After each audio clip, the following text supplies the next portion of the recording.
আকাশ আজকে অত্যাধিক নীল লাগছে। বর্ষাকালের আকাশ হয় মেঘে ঢাকা, মুখ গোমরা করে থাকে, কিন্তু আজকের আকাশ ভীষণ সুন্দর। মন ভালো করে দেওয়ার মতো সুন্দর লাগছে। ঠান্ডা হাওয়া বইছে। আয়ু ছাদে দাঁড়িয়ে আকাশ দেখছে। আজকে আয়ুর বাবা মা আসবে বিয়ে কথা পাকা করতে। আয়ুর মনটা আজকে ভীষণ ভালো। ফুরফুরে মেজাজে হাঁটছে ছাদে। হাঁটতে হাঁটতে একবার তেইহুঙের রাতের সামনে গিয়ে দাঁড়ালো। কিছুটা মন খারাপ হলো আয়ুর। জাঙ্কুক আর তেইহুং বাড়ি থেকে চলে গিয়েছে আজকে 18 দিন হলো। এর মধ্যে একবারও আয়ু জাঙ্কুকের সাথে কন্ট্যাক্ট করতে পারেনি। বারবার জাঙ্কুকের ফোন বন্ধ পেয়েছে। জাঙ্কুকও কোনো রকম যোগাযোগ করেনি। অবশ্য ভালো করেছে যোগাযোগ না করে। সে তো আর এই বাড়িতে ফিরে আসবে না। এই বাড়ির মানুষদের যত দ্রুত ভুলে যাওয়া সম্ভব ভুলে যাক ওরা, তাহলে নিজেরাই ভালো থাকবে। বগুম রেলিং এ পা ঝুলিয়ে বসে সিগারেট টানছে। উদাসীন দেখাচ্ছে তাকে খুব, তবে মনের মধ্যে একটা সূক্ষ্ম আনন্দের অনুভূতি সে টের পাচ্ছে। তাদের বিয়েটা হয়ে গেলে খুব দ্রুত বগুম ওখানকার সিটিজেনশিপ পেয়ে যাবে। একটা বিন্দাস লাইফ বগুমের জন্য অপেক্ষা করে আছে। আয়ু এগিয়ে গিয়ে বগুমের আধ খাওয়া সিগারেটটা নিল, তারপর নির্দ্বিধায় খেতে লাগলো। তার মন একটু বেশি খুশি। কি কারণে এত বেশি খুশি আয়ু সেটা বুঝতেই পারছে না। বগুমের সাথে বিয়েটা ফাইনাল হবে, এটা একটা কারণ হতে পারে। আয়ু চুল বাঁধা থেকে খুলে দিল। বাতাসে চুলগুলো আয়ুর মুখমণ্ডলকে ঢেকে দিচ্ছে। চুল সরানোর চেষ্টা করছে না আয়ু। বগুম মুগ্ধ হয়ে তাকিয়ে রইল আয়ুর দিকে। তার মনে হলো ওখানে যেন তেইহুং দাঁড়িয়ে আছে। ওই যে তেইহুঙের ঘাড় সমান ছোট করে কেটে ফেলা চুল। বগুম রেলিং থেকে নেমে এলো। আয়ুর মুখের চুলগুলো সরিয়ে দিয়ে গুজে দিল কানের পেছনে। কানের পেছনে একটা ফুল গুজে দিল। আয়ু পা সামান্য উঁচু করে বগুমকে একটা চুমু খেলো। সেই মুহূর্তেই হঠাৎ করে আবারও মনে পড়ে গেল এটা আয়ু, তে নয়। তে নেই, হারিয়ে গেছে তার তে। কোথায় গেছে তা বগুম জানে না। সবচেয়ে কষ্টকর বিষয় হচ্ছে বাকিটা জীবন তে হয়তো বগুমের সাথে কথাই বলবে না। বগুমের বুকের ভেতর ভারী হয়ে গেল। নিজের জীবনটা গুছিয়ে নেওয়ার জন্য যেমন আয়ুকে দরকার ছিল অপশন হিসাবে, তেমনি আজীবন সংসার করতে তেইহুংকে দরকার ছিল। তেইহুংকে আর কোথায় পাবে বগুম? সে তো কোহিনূর হীরা চাইতেও দামি কিছু। কে জানে জাঙ্কুক তাকে কোথায় লুকিয়ে রেখেছে। জাঙ্কুককে বগুম চেনে ভালো করেই। আত্মসম্মানী জাঙ্কুক কিছুতেই এই বাড়িতে ফিরে আসবে না, যেখানে তাকে আর তেকে অপমান করা হয়েছে। ছোটবেলা থেকেই তো ওর প্রবল আত্মসম্মান বোধ। বগুম ঠিক করলো আয়ুকে ছেড়ে দেওয়ার পর বিয়ে করবে তেইহুং নামের কাউকে। যেই আয়ুর জন্য এত কাণ্ড ঘটে গেল, তাকে বগুম নিজের স্বার্থ সিদ্ধির পর কিছুতেই জীবনে রাখবে না। আয়ুকে লাথি মেরে বগুম বার করে দেবে নিজের জীবন থেকে।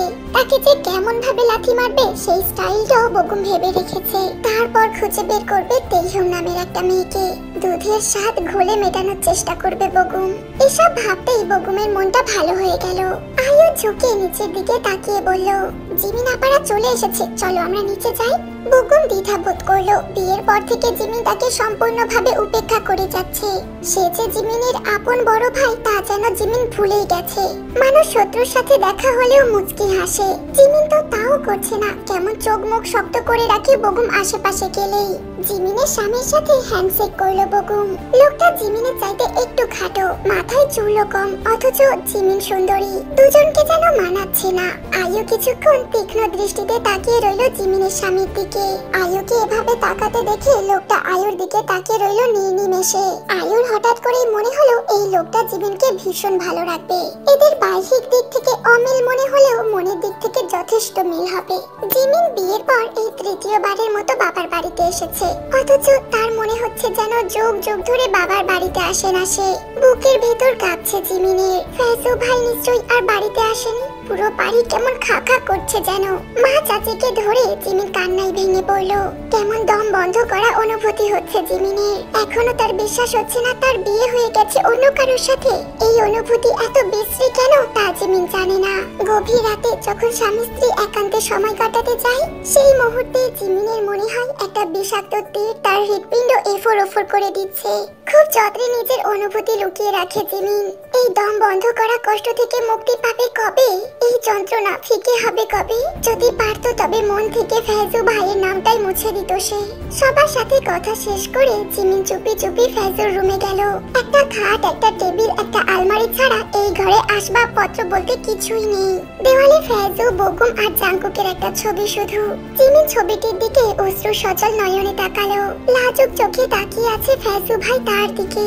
জিমিন ফিসফিস করে বলল, কেন আমার হলে না তুমি? আমার আজীবনের আক্ষেপ রয়ে যাবে তোমাকে না পাওয়াই। একটা জীবন শেষ হয়ে যাবে তুমি নামক যন্ত্রণা নিয়ে।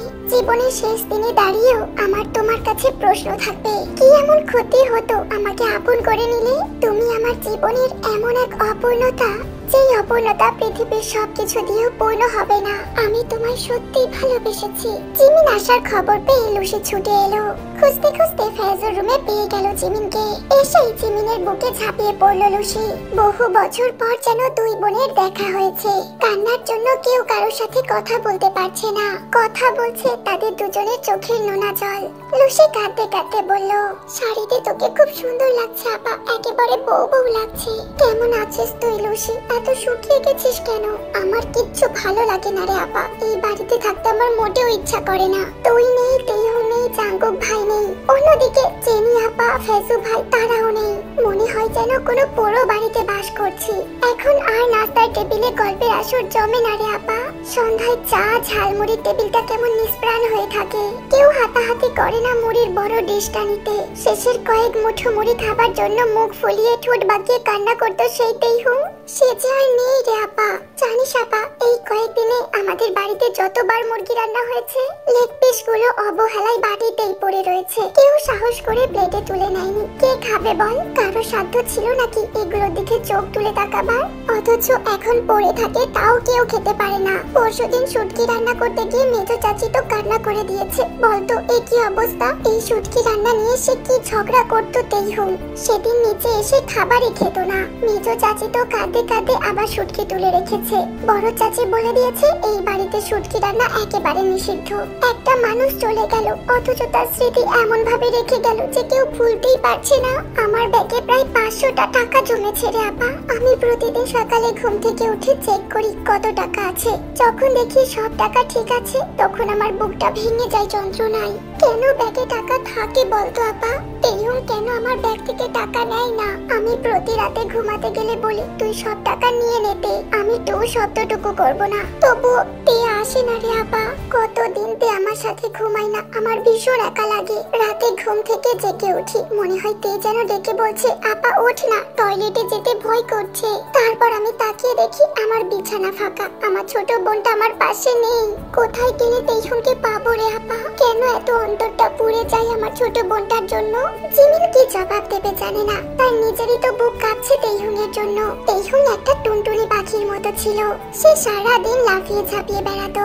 বাড়ির সবচেয়ে চঞ্চল আর দুষ্টু ছিল এই মেয়েটি। কোথায় আছে সেই তেহুন এখন? এখনো কি আগের মতো ওড়াউড়ি করছে তে? জাঙ্কুক কি তেহুনকে সামলাতে পারছে? তেহুনকে ভালোবাসে না এইরকম কেউ নেই এই বাড়িতে। লুসি একটু থেমে বলল, জানিস আপা, কাল ভিক্ষা চাইবার জন্য একটা মহিলা এলো। আমি গিয়ে চাল দিয়ে আসতে জিজ্ঞাসা করলো, তে মা নেই বাড়িতে? আমি তো অবাক হয়ে গেলাম ওনার মুখে তেহুনের নাম শুনে। উনি হেসে বলেছিলেন তেহুন নাকি সবার আড়ালে ওনাকে বড় মগে করে 1 মগ চাল দিত। ওনার একটা ছোট্ট নাতি আছে। নাতিকে রেখে ওনার মেয়ে মারা গিয়েছেন। সেই নাতির জন্য নাকি তে খেলনা কিনে দিত। বাড়ি থেকে ফল মূল যা পেত সব লুকিয়ে দিত ওনাকে। শুনে তো আমার এত কান্না এসে গিয়েছিল। আমার বোনটা এত ভালো কেন রে আপা? এতই তো ভালো ছিল, তাহলে ওর সাথে এমন বাজে কাজটা কেন হলো? আমি জীবনেও বগুন ভাইকে ক্ষমা করব না, দেখে নিস। আমার ছোট্ট পরীর মতো বোনটির জীবনটা নষ্ট করে দিল। করিস না ক্ষমা। আল্লাহর কাছে হাত তুলে নাম ধরে বদদোয়া দিবি ওকে, যেমন আমি দিই প্রতি ওয়াক্ত নামাজ পড়ে। ও আমার ভাই না, ও একটা জানোয়ার। বনের পশু ওর চাইতে অনেক ভালো। আয়ুর বাবা মা মামা খালারা এলো দুপুরের সময়। খাওয়ার পর সবাই মিলে বসলো বিয়ের ব্যাপারে কথা বলতে। বগুমের উপর রাগ থাকলেও বগুমের 2 চাচা চাচি উপস্থিত থাকলো এই আলোচনায়। বাড়ির সবাই উপস্থিত থাকলো। আয়ুর বাবা ভাঙা ভাঙা বাংলায় বললেন, খুব তাড়াতাড়ি বিয়ের কাজটা সেরে ফেলতে চাই আমরা। আয়ু তখন তের দাদির রুমে গিয়ে পান বানিয়ে নিয়ে এলো। সেই পান মুখে পুরে চিবোতে চিবোতে বসার ঘরের দিকে আসতেই শুনলো বিয়ের কথা হচ্ছে। বগুম একটা লাল পাঞ্জাবি পরে বরের মতো লাজুক ভঙ্গিতে বসে আছে। আয়ুর ভীষণ হাসি পেল। আগেও কয়েকবার দাদির থেকে পান নিয়ে খেয়েছে আয়ু, কিন্তু এটার টেস্ট কেমন আসলে তা বুঝতে পারছে না। তাই আবারও সে খাচ্ছে আজকে। পানের রস পড়ে আয়ুর হলদে টি-শার্ট লাল হয়ে গেল। আয়ু এগিয়ে এসে তার বাবার পাশে বসলো। তারপর বাবাকে ফিসফিস করে কিছু বলল। তারপর উঠে দাঁড়িয়ে বলল, সরি আন্টি, আমি বগুমকে বিয়ে করতে পারবো না। বগুমের মাথায় যেন আকাশ ভেঙে পড়লো মুহূর্তেই। আয়ু কি বলছে এসব? আয়ু আগের মতো স্বাভাবিক বকুমের কাছে গিয়ে বলল, আমাকে আরেকটু পান দিতে পারবে? আজকে দাদির কৌটো থেকে চুন খেয়েছি পানের সাথে, এখন মুখের ভেতর কোথাও লেগে গেছে মনে হচ্ছে। বকুম কথা বলার শক্তিও পাচ্ছে না। এই মেয়েটাকে বিয়ের জন্য রিজেক্ট করে দিয়ে কি অবলীলায় কথা বলে যাচ্ছে তার সাথে। বকুমের বাবা জিজ্ঞাসা করলেন, তোমার সমস্যা কোথায় মা? আমি বকুমকে আমেরিকা থেকেই অবজার্ভ করছি আঙ্কেল। ওর চোখে আমি কখনো আমার জন্য ভালোবাসা বা সম্মান দেখিনি। দেখেছিল নিজের ভাইয়ের সাথেও নিজে কি বাজে একটা কাজ করেছে। ও ভীষণ সেলফিশ মানুষ। নিজের চাওয়া পূরণ হলে আমাকে ছেড়ে দিতেও এক মুহূর্ত দেরি করবে না ও। আমি জানি আমাদের কালচারে এসব ছাড়াছাড়ি কোনো ব্যাপারই না, কিন্তু সমস্যা হচ্ছে যে আমি জানি এই মানুষটা একটা সময় আমাকে ছেড়ে যাবে। সে যা কিছু করছে সবই অভিনয়। আগে থেকে যখন কেউ এটা বুঝতে পেরে যায় যে তার বিপরীতে থাকা মানুষটা তার সাথে অভিনয় করছে, তখন তার পক্ষেও সম্ভব হয় না সেই মানুষটার সাথে থাকা। তার আন্তরিকতাও তখন মেকি মনে হয়। আমাদের কালচার আর যেমন হোক না কেন ভান করতে জানে না, আর তেমনি কারোর ভান মেনেও নিতে জানে না। আর এখানে আমি জানি যখন ও পুরোটা ভান করছে, তখন ওকে নিজের লাইফ পার্টনার করা একদমই অসম্ভব। কেউ কিছু বলতে পারলো না আয়ুর কথার জবাবে। কি বা বলবে? আয়ু তো মিথ্যে কিছুই বলেনি। হঠাৎ করেই আয়ু ধরতে পারলো তার মন সকাল থেকে এত কেন ভালো ছিল। এই যে বকুমকে এভাবে রিজেক্ট করে দেবে, তার অবচেতন মন সেটা আগেই জানতো। তাই তো আয়ুকে এত আনন্দিত লাগছিল।